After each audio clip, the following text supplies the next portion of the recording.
வணக்கம். இன்றைக்கி நம்ம பார்க்க போகிற சமையல் ரொம்ப சிம்பிளாக செய்யக்கூடிய ஒரு சிக்கன் கிரேவி எப்படி செய்யலாங்கிறத பார்க்கலாம். சிக்கன் மசாலான்னு கூட சொல்லலாம். இட்லி, தோசை, சப்பாத்தி எல்லாத்தையுமே சூப்பராக இருக்கும். நல்ல ஃப்ளேவராக இருக்கும். ரொம்ப ஈஸியாக பண்ணிடலாம். ரொம்ப வதக்கிட்டே இருக்கணும்னு அவசியம் இல்லை. ஊற வச்சுட்டு குக்கரில் தாளித்து விட்டோம்னா சூப்பராக ரெடி ஆயிரும். ஸோ வாங்க அந்த இப்போ ஒரு பவுல் எடுத்துக்கலாம். இதில் பார்த்திங்கன்னா 1/2 கிலோ அளவுக்கு சிக்கன் எடுத்துக்கலாம். சிக்கன் வந்து மஞ்சள் தூள் உப்பு போட்டு நல்லா கழுவி எடுத்து வச்சுருக்கிறேன். இப்போ இதில் 1 டீஸ்பூன் போல் உப்பு சேர்த்துக்கலாம். இது கூடவே ஒரு 1/2 முடி எலுமிச்சம்பழம் பிழிஞ்சு விட்டுக்கலாம்.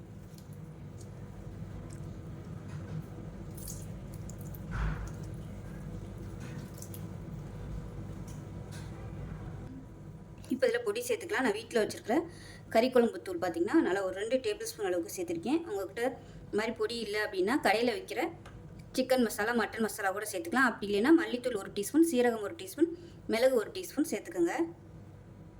1/4 டேபிள் ஸ்பூன் மஞ்சள்தூள். இப்போ இதில் மிளகாத்தூள் சேர்த்துக்கலாம். காரத்துக்கு தகுந்த மாதிரி சேர்த்துக்கோங்க. நான் வந்து 1.5 டேபிள் ஸ்பூன் அளவு மிளகாத்தூள் சேர்த்துருக்கேன். இப்போ இதில் சிக்கன் 65 பொடி இருக்கும் இல்லையா, அது வந்து சேர்த்துக்கலாம். அது வந்து ஒரு 1/2 டேபிள் ஸ்பூன் அளவுக்கு சேர்த்துக்கோங்க. சேர்த்திங்கன்னா நல்லா ஃப்ளேவராக இருக்கும். இது ஆப்ஷனல் தான், எந்த பிராண்ட் வேணாலும் யூஸ் பண்ணிக்கோங்க. நான் வந்து இன்றைக்கி ஆச்சி தான் எடுத்திருக்கேன். 1/4 டேபிள் ஸ்பூன் கரம் மசாலா சேர்த்துக்கலாம்.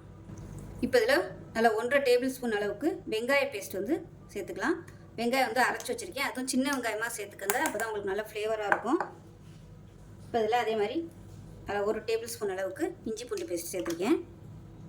அதே போல் தயிர் சேர்த்துக்கலாம். ஒரு 2 டேபிள் ஸ்பூன் அளவுக்கு தயிர் சேர்த்துக்கோங்க.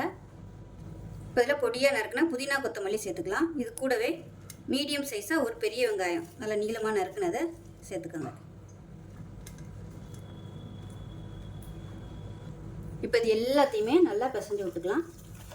அவ்வளோதான். நம்ம வந்து எதுவுமே சேர்க்க போகிறது கிடையாது. இது வந்து நல்ல ஒரு 1/2 மணி நேரம் ஊறட்டும். ரொம்ப டேஸ்ட்டாக இருக்கும். பேச்சுலர்ஸ்லாம் ஈஸியாக பண்ணிடலாம். சப்பாத்திக்கெலாம் கூட நீங்கள் இது மாதிரி ரொம்ப சிம்பிளாக பண்ணி சாப்பிட்டிங்கன்னா சூப்பராக இருக்கும். கிரேவி உங்களுக்கு எந்த அளவுக்கு வேணுமோ அதுக்கு தகுந்த மாதிரி நீங்கள் மசாலா சேர்த்துக்கணும். அவ்வளோதான். இது வந்து அப்படியே ஊறட்டும். இப்போ இது வந்து குறைஞ்சது 1 மணி நேரமாவது ஊறணும். ஊறினதுக்கப்புறம் பார்க்கலாம்.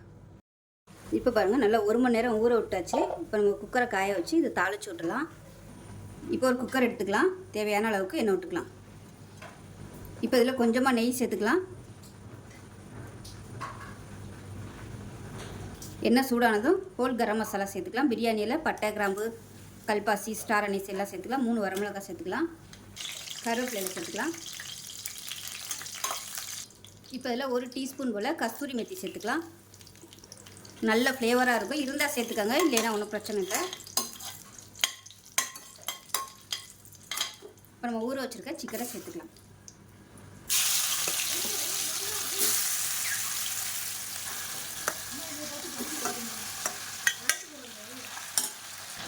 இப்போ இந்த மசாலாவை நல்லா வதக்கி விடலாம். இந்த எண்ணெயில் நல்லா போட்டாகிற மாதிரி எல்லாத்தையும் பரட்டி விட்டுக்கலாம்.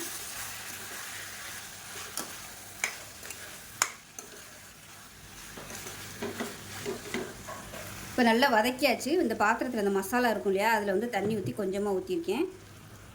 இப்போ இதில் இன்னும் கொஞ்சம் தண்ணி ஊற்றிக்கலாம். கொஞ்சமாகவே ஊற்றிக்கோங்க. வேகும்போது சிக்கனில் இருந்து தண்ணி வரும். இப்போ குக்கரை மூடி வச்சிடலாம். மூடிட்டு நல்லா ஒரு 3 விசில் விட்டுட்டு ஸ்டீம் போனதுக்கப்புறம் பார்க்கலாம். இப்போ 3 விசில் விட்டு ஸ்டீம்லாம் நல்லா இறங்கிடுச்சு. எப்படி இருக்குன்னு பார்க்கலாம். இப்போ பாருங்கள், இந்த மாதிரி தான் இருக்கும். செம்ம ஃப்ளேவராக இருக்குது. உங்களுக்கு இப்படியே போதும்னாலும் நீங்கள் இப்படியே வச்சுக்கலாம். இதை வந்து கொஞ்சம் நம்ம வற்ற விட்டுக்கலாம். கேஸ் ஆன் பண்ணிவிட்டு நல்லா மீடியமான ஃப்ளேமில் விட்டுருங்க.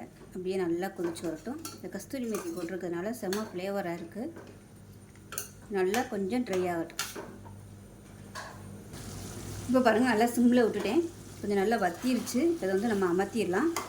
ஆறுச்சுன்னா நல்லா பரட்டினாப்புல சூப்பராக வந்துடும்.